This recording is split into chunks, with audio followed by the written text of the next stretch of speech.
사도신경으로 신앙을 고백합니다.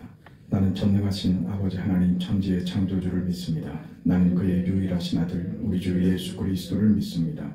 그는 성령으로 잉태되어 동정녀 마리아에게서 나시고 본디오 빌라도에게 고난을 받아 십자가에 못 박혀 죽으시고 장사된 지 사흘 만에 죽은 자 가운데서 다시 살아나셨으며 하늘에 오르시어 전능하신 아버지 하나님 우편에 앉아 계시다가 거기로부터 살아있는 자와 죽은 자를 심판하러 오십니다. 나는 성령을 믿으며 거룩한 공교회와 성도의 교제와 죄를 용서받는 것과 몸의 부활과 영생을 믿습니다. 아멘. 150장 찬송합니다.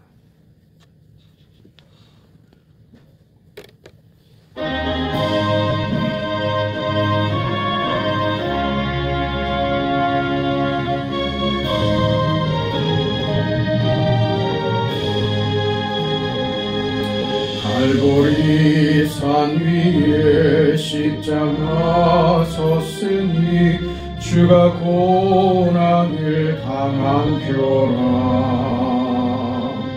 험한 십자가를 내가 사랑하는 주가 보혈을 흘리니라.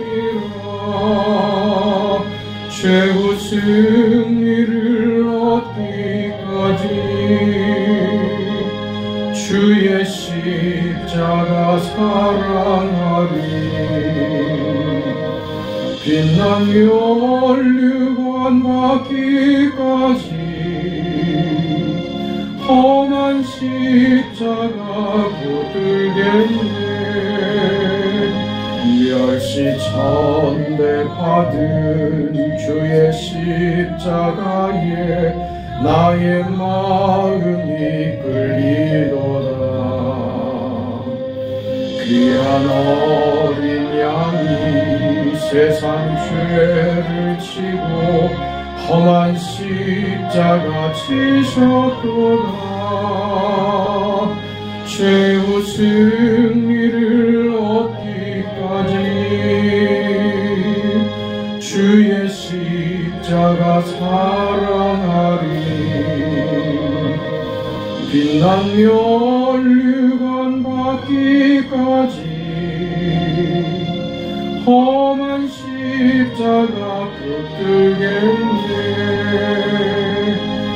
험한 십자가에 주가 흘린 피를 믿는 마음으로 바라보니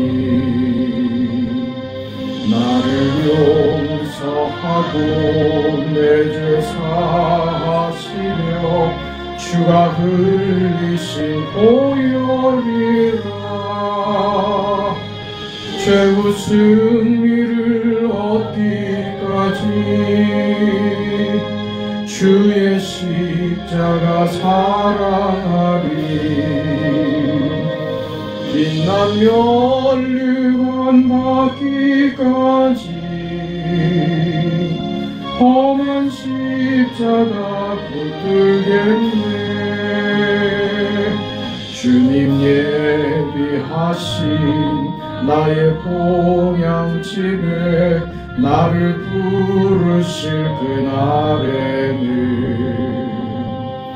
영광 중에 계신 우리 주와 함께 내가 죽도록 충성하리. 최후 승리를 얻기까지 주의 십자가 사랑하리. 빛나며 류관 받기까지 험한 십자가 붙들겠네.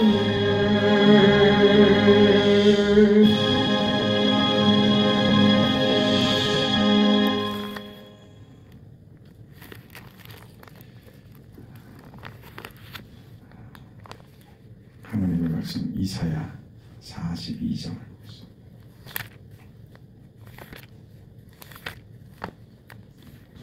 이사야 42장 1절에서 9절까지 말씀.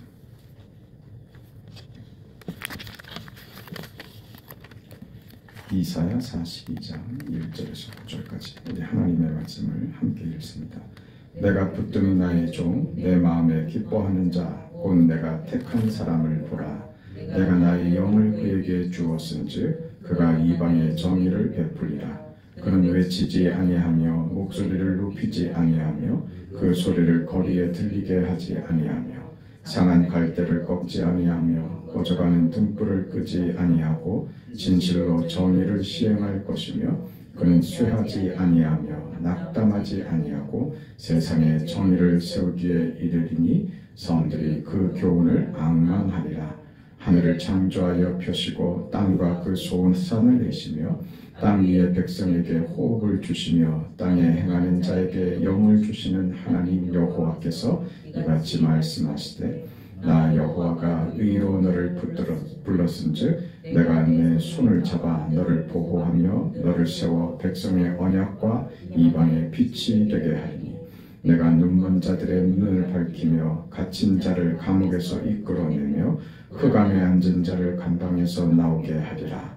나는 여호와이니 이는 내 이름이라. 나는 내 영광을 다른 자에게 내 찬송을 우상에게 주지 아니하리라. 보라, 전에 예언한 일이 이미 이루어졌느니라. 이제 내가 새 일을 알리노라. 그 일이 시작되기 전에라도 너희에게 이르노라. 아멘. 본문의 말씀은 이사야서의 예언시라고 알려진 종의 노래입니다. 이사야서의 그 종의 노래가 3번이 나오는데 이번 고난 주간에는 이 첫 번째 지금 나오는 이 종의 노래에 대한 이사야서의 그 예언을 살펴보고자 합니다. 종의 노래 안에 나오는 종이 과연 누구인가? 종의 정체는 여러 가지 의미로 우리가 볼 수가 있는데 그 첫 번째는 당연하게 예수 그리스도이십니다. 메시아로 오시는 그 예수 그리스도이시고, 두 번째로 이 종은 믿음을 끝까지 지킨 남은 자들입니다. 하나님의 말씀을 예언하던 그런 선지자들이죠. 그리고 세 번째로 이 종들에 대한 그 의미는 오늘 이 말씀을 듣고 이 말씀을 읽고 지키는 자, 신실한 그리스도인, 오늘 우리를 가리키는 그런 얘기가 됩니다. 오늘은 이 종된 우리에게 종의 주인은 누구이신가 하는 것을 살펴보려고 합니다. 1절 말씀을 보면 내가 붙드는 종, 내 마음에 기뻐하는 자, 곧 내가 택한 사람을 보라 그랬습니다.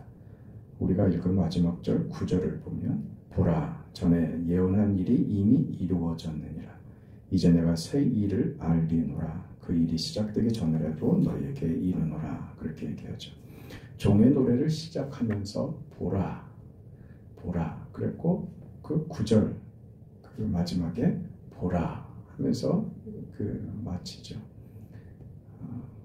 우리 그 흔하게 하는 그런 표현 아닙니까? 주목하는 거죠. 봐라, 보라. 이 말은 주의를 집중시키는 그런 말입니다. 환기시키고 관심을 한 곳으로 모을 때 그때 보라 그렇게 하죠. 오늘 이 종의 노래의 시작과 마지막을 보라 이렇게 하는 것은 우리의 환기, 우리의 그 생각과 우리의 주의를 환기시키고 주목하게 하는, 집중하게 하는 그렇게 주께서 우리를 향하여 주시는 그런 말씀입니다. 우리는 하나님을 주목해야 됩니다. 하나님만 바라야 되고 하나님에게서 시선이 떠나면 안 됩니다. 왜 보라 그랬겠어요? 너무 혼란하거든요. 너무 복잡하고 우리 사는 게 너무 산만하고 우리 삶이 너무 구겨져서 주름 잡혀 있고 여러 가지 문제들에 우리 삶이 얽혀 있고 꼬이고 복잡하고 수상하지 않습니까? 정신없이 사는 우리들에게, 정신을 어디에 두고 사는지도 모르는 우리들에게 그런 무질서의 삶으로 살지 말고, 정신없이 살지 말고, 혼잡하게 살지 말고, 마음을 딴 데 두고 그렇게 무엇으로 사는지도 모르게 그렇게 바쁘게 정신없이 살지 말고 하나님을 보라. 하나님을 봐라. 지금 우리의 삶에 주의와 이목을 집중시키려고 하는 것입니다. 우리는 하나님을 볼 때만 우리 인생이 흐트러져 있고 나누어져 있고 복잡한 우리 인생이 하나님께로 향할 때만 집중되고 정리가 되고 깨끗해지고 단순해집니다. 복잡할 게 없어집니다.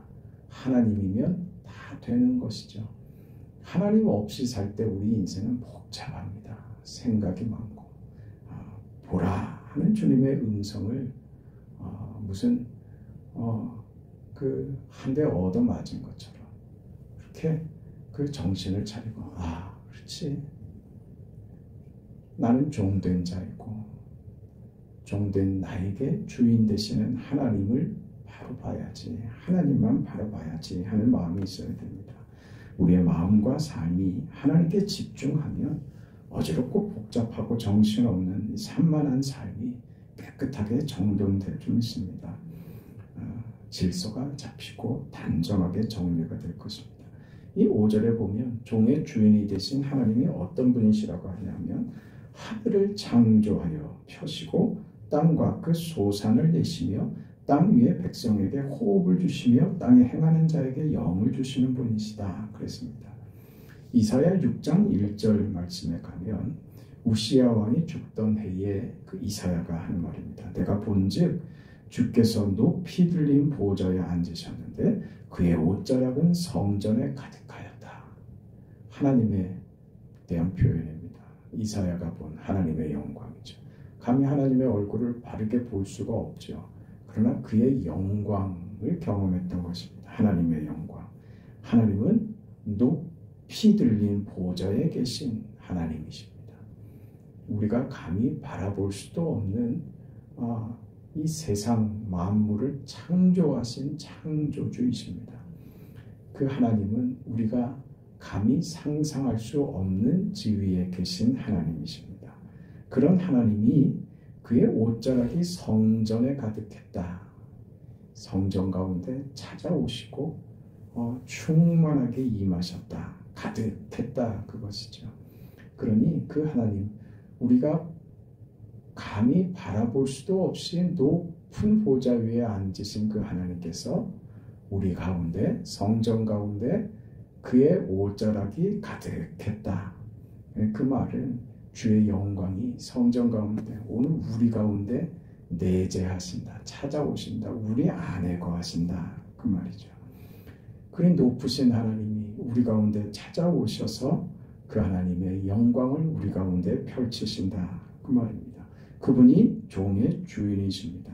하나님은 높은 하늘 보좌에서 영광을 받으시는 하나님이시지만 성전 안에 옷자락을 펴시는 우리 안에 내주하시는 하나님이십니다. 그렇게 나와 함께 하시는 하나님. 그래서 그 하나님이 나를 새롭게 창조하시고 우리 삶의 믿음과 새로운 삶을 창조하시는 우리 아버지이신 것입니다. 그 하나님이 구겨진 우리의 삶을 펴시고 우리의 믿음의 삶을 새롭게 하십니다. 우리에게 그래서 우리 안에 거하심으로 우리 삶에 열매를 주시며 호흡을 주시고 영을 불어넣어 주시는 분입니다. 하나님은 우리 삶의 숨결을 생명을 허락하시는 우리의 창조주이신 것입니다. 그 하나님 앞에 우리가 서 있는 것입니다. 그 앞에 서 있는 우리의 삶의 모습을 돌아보면 참 못났고 못된 삶을 살기도 했고 모자란 삶을 살기도 했고 그렇게 자랑할 만한 것이 없는 왜 나는 이렇게 부족하고 왜 나는 이렇게 미련하고 왜 나는 이렇게 불쑥불쑥 화내기를 잘하고 왜 나는 이렇게 참지를 못했고 왜 나는 이때 이렇게 게을렀을까 하는 그런 반성과 후회들이 우리를 덮고 있지만 그런 삶에도 불구하고 우리 종의 주인 되신 하나님께서 우리를 은혜로 덮어버리시는 겁니다. 그 더러웠던 모든 것들이 주의 은혜 안에 다 덮여버립니다. 그 은혜로 우리를 가려주시고 그 은혜로 우리를 단지 없이 해주시는 것만이 아니라 힘을 주시고 용기를 불어넣어 주셨습니다. 그 은혜가 우리의 인생을 이제 살아가게 하는 그런 은혜로 우리에게 찾아오는 것입니다. 그걸 우리는 인생 살면서 늘 실감하며 절절히 실감하며 사는 것 아닙니까? 그렇게 살지만 실은 종된 자들은 주인의 마음을 잘 모릅니다. 하나님의 마음을 우리가 성경을 통해서 하나님을 알아가야 하는 그 중요한 이유입니다. 근데 우리가 살면서 성경에 이렇게 아무리 설명이 되어 있고 하나님에 대해서 하나님의 마음과 하나님의 뜻과 하나님의 계획하심들에 대해서 수도 없이 이야기를 듣고 보고 하면서도 그게 내 삶에 내 현실에 이게 적용이 돼야 될 때는 이게 또 다른 문제가 됩니다. 적용하는 데는 또 이해가 달라지더란 말이죠. 성경에 나온 인물들이 그런 인생을 산 것에 대해서는 그렇구나 하면서 내 삶에 그 문제가 적용이 되면 이건 또 다른 얘기가 됩니다. 힘들죠. 왜 이렇습니까? 내가 그 현실을 어떻게 이해해야 됩니까? 이해가 안 되죠. 하나님이 하시는 일에 대해서 우리는 하나님의 계획과 하나님의 그 높으신 뜻에 대해서 하나님의 말씀인 성경이 우리에게 그 깨우치시는 것은 하나님은 우리보다 높으시고 하나님의 뜻은 우리보다 선하시고 하나님이 만드시는 결과는 우리보다 좋으신 것이다. 하나님은 선한 결과를 만드시는 분이다. 그 약속을 허락하시죠. 그 언약을 우리는 받고 이렇게 삽니다. 그러나 그게 현실에서 구체적으로 만드는 과정 속에 들어가면 그게 괴롭고 힘듭니다. 그걸 어떻게 설명할까요? 하나님의 뜻을 어떻게 설명할까요? 우리가 아이들 기를 때 아이들이 자라나서 그 지식이 쌓이고 삶에 대해서 인생에 대해서 구분을 할 줄 알고 하는 시기가 되면 부모가 그때 왜 나한테 그랬는지 이해를 하지만 아이들이 어릴 때는 본능적으로만 행동하려고 하죠. 하고 싶은 대로만 하려고 하지 누가 자기가 그 하기 싫은 일을 해야 자기가 훌륭해진다는 것은 아이들은 모르죠. 그냥 시키는 대로 하는 거죠. 혼날까 봐 시키는 대로 하기도 하고 그렇죠. 알아서 하는 경우들은 거의 없습니다. 우리는 다 마찬가지죠. 하나님의 뜻을 우리가 다 이해한다는 것은 우리가 하나님의 지혜에 도달하지 못해 있기 때문에 하나님이 하시는 일에 대해서 우리는 이해가 없습니다. 종된 우리는 주인이 하시는 일에 대한 이해가 없습니다. 짧죠. 그것을 어떻게 해요? 그게 그래서 믿음이 요구되는 겁니다.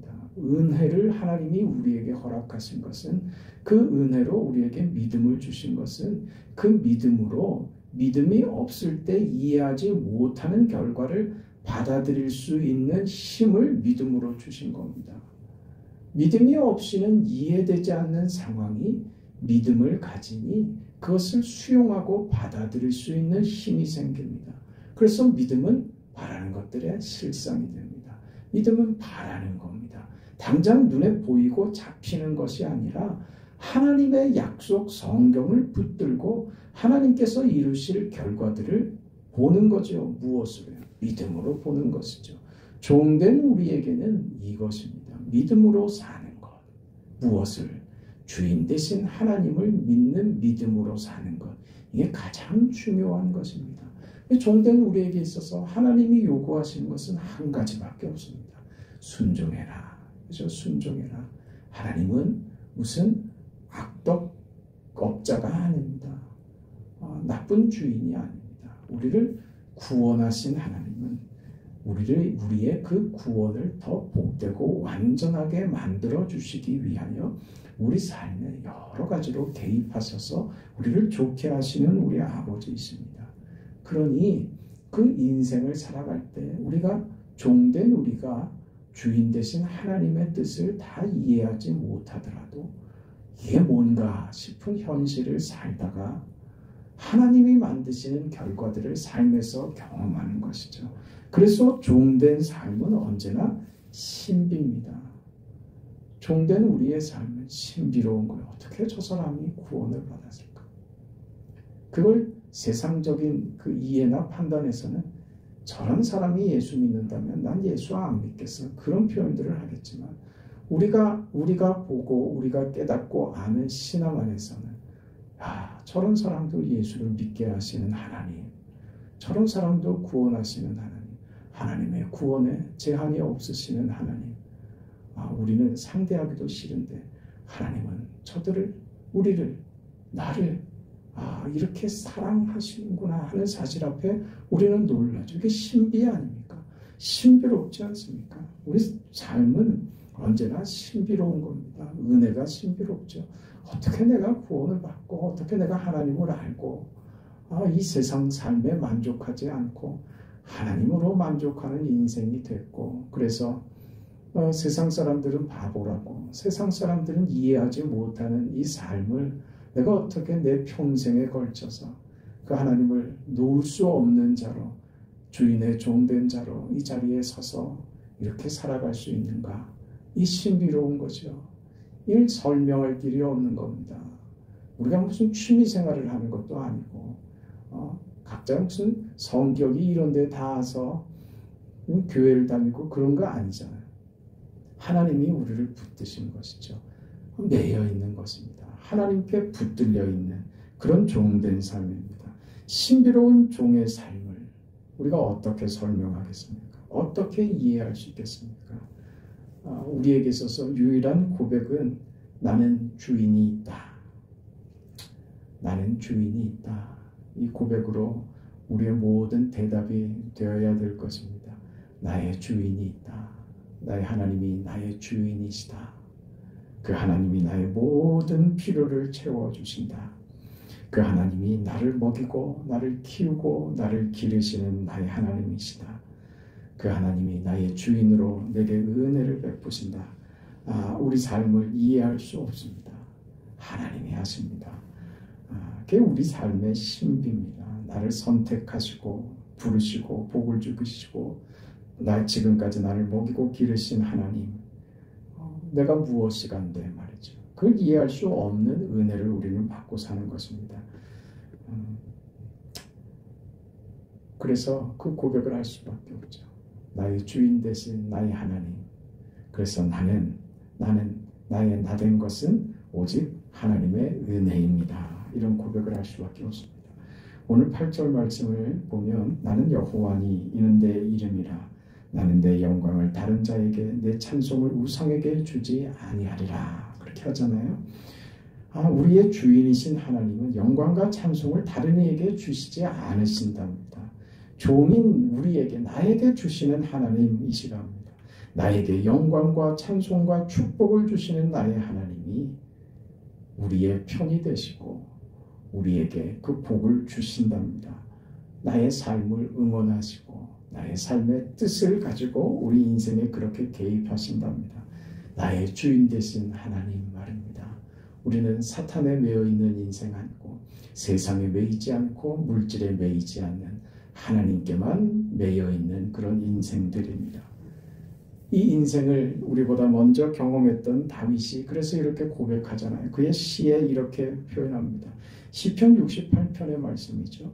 나의 힘이신 여호와여, 내가 주를 사랑합니다. 여호와는 나의 반석이시요 나의 요새시요 나를 건지시는 이시요 나의 하나님이시요 내가 그 안에 피할 나의 바위시요 나의 방패시요 나의 구원의 뿌리시요 나의 산성이시로다. 내가 나의 입으로 그에게 부르짖으며 나의 혀로 높이 찬송하였도다. 하나님이 실로 들으셨으며 내 기도 소리에 귀를 기울이셨도다. 하나님을 찬송하리로다. 그가 내 기도를 물리치지 아니하시고 그의 인자하심을 내게서 거두지도 아니하셨도다. 다윗의 고백입니다. 나의 하나님은 영광과 찬송과 축복을 다른 이에게 주시는 분이 아니라 나에게 주시는 분, 나의 하나님이십니다. 이 고백이 우리의 심령 속에서 나의 입술에 이 찬송이 있는 한 나의 삶은 하나님의 손에 있는 것이며 그 하나님이 우리 인생에 복을 주시고 우리 인생의 길을 주께서 펴실 줄로 믿습니다. 하나님의 뜻이 이루어지는 영광과 찬송을 우리 인생은 그렇게 기대하는 것입니다. 보라, 보라, 나의 하나님을 보라. 이 고백을 당당하게 할 수 있다면 우리의 삶은 복잡하고 어수선하고 두렵고 불안한 삶이 하나님의 손에서 다 해결될 것이며 하나님께 속해 있다고 하는 이 사실 때문에 우리 인생에 겁날 것도 없고 복잡할 것도 없고 우리 인생에 두려울 것도 없는 인생이 될 것입니다. 나를 종으로 삼으신 나의 주인이신 나의 하나님께서 그 하나님께서 나를 살리자고 나에게 영광과 찬송과 축복을 나에게 주시겠다고 그 아들을 이 땅에 보내시어 고난의 길을 걷게 하시고 십자가의 죽음으로 우리를 향한 하나님의 사랑을 그렇게 확인시켜 주신 것 아닙니까? 그렇게 우리를 하나님의 종으로 삼으셨습니다. 너는 나의 종이다. 너는 나의 아들이다. 너는 내 자식이다. 너는 내 것이다. 너는 내 것이다. 그 하나님 때문에 오늘 우리가 승리하며 여유있게 복되게 우리 살아갈 수 있습니다. 고난의 한 주간 동안 주께서 우리에게 행하신 일이 무엇인지 내가 하나님의 종 되었던 사실이 얼마나 나를 안심시키는 것인지 생각하시고 하나님의 은혜를 깊이 체험하는 복된 시간 되시기를 바랍니다. 거룩하시고 자비하신 영광의 아버지 하나님 은혜와 사랑을 감사합니다. 허락하신 주의 뜻을 잘 깨달아 알게 하여 주시고 종된 자의 자세가 어떠해야 할 것인지 주인에게 우리의 인생의 운명이 걸려있다는 사실과 그 하나님께서 우리를 종으로 삼으신 이상 우리 삶에 하나님의 손길이 떠날 수 없으며 하나님의 계획하심과 하나님의 하시는 그 일이 우리에게 주어졌다는 사실도 잊지 않는 그런 인생들 되게 하여 주옵소서. 주 예수 그리스도께서 먼저 종으로서의 삶을 우리에게 확인시켜 주셨음을 알고 예수께서 걸어가신 그 십자가 고난의 길을 오늘 우리도 기쁨으로 순종하며 따라가는 우리의 삶이 되도록 하나님 도와주옵소서. 예수님의 이름으로 기도합니다. 아멘. 하늘에 계신 우리 아버지여 이름이 거룩히 여김을 받으시오며 나라가 임하시오며 뜻이 하늘에서 이루어진 것 같이 땅에서도 이루어지이다. 오늘 우리에게 일용할 양식을 주시옵고 우리가 우리에게 죄 지은 자를 사하여 준 것 같이 우리 죄를 사하여 주시옵고 우리를 시험에 들게 하지 마시옵고 다만 악에서 구하시옵소서. 나라와 권세와 영광이 아버지께 영원히 있사옵나이다. 아멘.